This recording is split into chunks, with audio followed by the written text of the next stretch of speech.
Hello दोस्तों, आप सभी का स्वागत है हमारे ब्लॉग में। आज हम आपको बताने वाले हैं खेती के कई विभिन्न प्रकार की प्रजातियां फसल जो जो अपन बो सकते हैं कि क्षेत्र में कौन सी फसल अच्छी होती है। सबसे पहले मालवा क्षेत्र में अधिकतर जहाँ पर पानी की कमी हुआ करती थी, अब तो तालाब और ये सब बन चुके हैं, तो पानी की पर्याप्त होने के कारण बहुत सारी अधिक खेती करने लग गए किसान। जैसे कि पहले कहीं कहीं की जगह पे कम होती थी, तो चने की भी खेती की जाती थी, क्योंकि चना 2 से 3 पानी में आ जाता है। एक बार जब आप पानी उसको ज़मीन में दे देते हो, उसके बाद उसकी बुआई कर देते हो, और बुआई करने के बाद चने की 8 से 15 दिन बाद एक पानी और फिरना पड़ता था, फिर महीने भर एक बाद एक पानी, जिसमें वो फसल आ जाती थी। और उसी के साथ जब पानी अच्छा मिलने लग गया तो अब लोग किसान सबसे ज़्यादा गेहूँ बोने लग गए, और गेहूँ के साथ साथ प्याज की फसल, लहसुन की फसल, और उसी के साथ बहुत सारी फसल मूंग मसूर हो गई है, और ये भी फसल बोने लग गए हैं। इसमें प्याज की फसल में सबसे ज़्यादा पानी और लहसुन की फसल में सबसे ज़्यादा पानी लगता है, और गेहूं की फसल में लगभग यही 5 से 6 पानी लगते हैं, जिसमें अच्छे से अच्छी फसल आ जाती है। जिसमें खाने के गेहूँ में तो सिर्फ 4 पानी लगते हैं। गेहूँ में बहुत सारी वैरायटी होती है, जिसमें कुछ वैरायटी अपन खा सकते हैं, जैसे अपन रोटी बनाते हैं, कुछ भी बनाते हैं उसमें खा सकते हैं।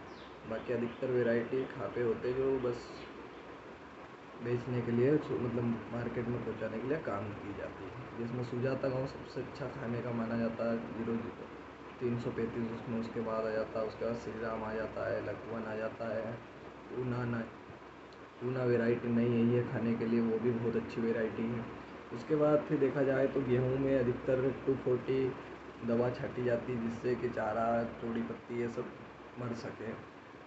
और उसी के साथ देखा जाए तो गेहूं में सबसे पहले चारे की दवा छाट देते हैं। ईल का तो बहुत कम रहता है कि ईल पड़ती नहीं, तो ईल की दवा छाटनी पड़ती नहीं है गेहूँ। उसके बाद फंगीसाइड वगैरह कुछ स्प्रे आपको करना रहता है तो वो कर सकते हो। बाकी गेहूँ की फसल बहुत अच्छी होती है। और उसी के साथ में देखा जाए तो चने की खेती में भी दवाइयाँ स्प्रे की जाती है, उसमें ईल की भी छाटनी पड़ती है, सब दवाइयाँ छाटनी पड़ती है। बाकी डॉलर चने का भाव बहुत अच्छा चल रहा है, तो उसमें भी दिक्कत नहीं आती है।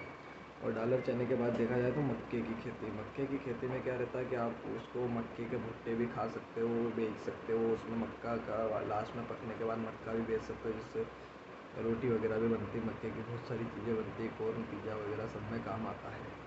और उसी के साथ जो वेस्ट रहता है भुट्टे का, जैसे जो उसका डंठल रहता है, ये सब आपको फीड करने में, जैसे अपने काउस, बफेलोस, मतलब अपने जानवर जो रहते हैं घर पे पशुपालन करते हैं, उनके लिए फीड करने में बहुत फ़ायदेमंद होता है। गेहूँ का भूसा भी जो डंठल बचते हैं, वेस्ट बचता है, वो सब गायों को फीड करने में डॉलर चने का घोड़ों को हो जाता है। घोड़े हमेशा डॉलर चने का या फिर कोई सभी चने जो रहते हैं उसका फीड करते हैं।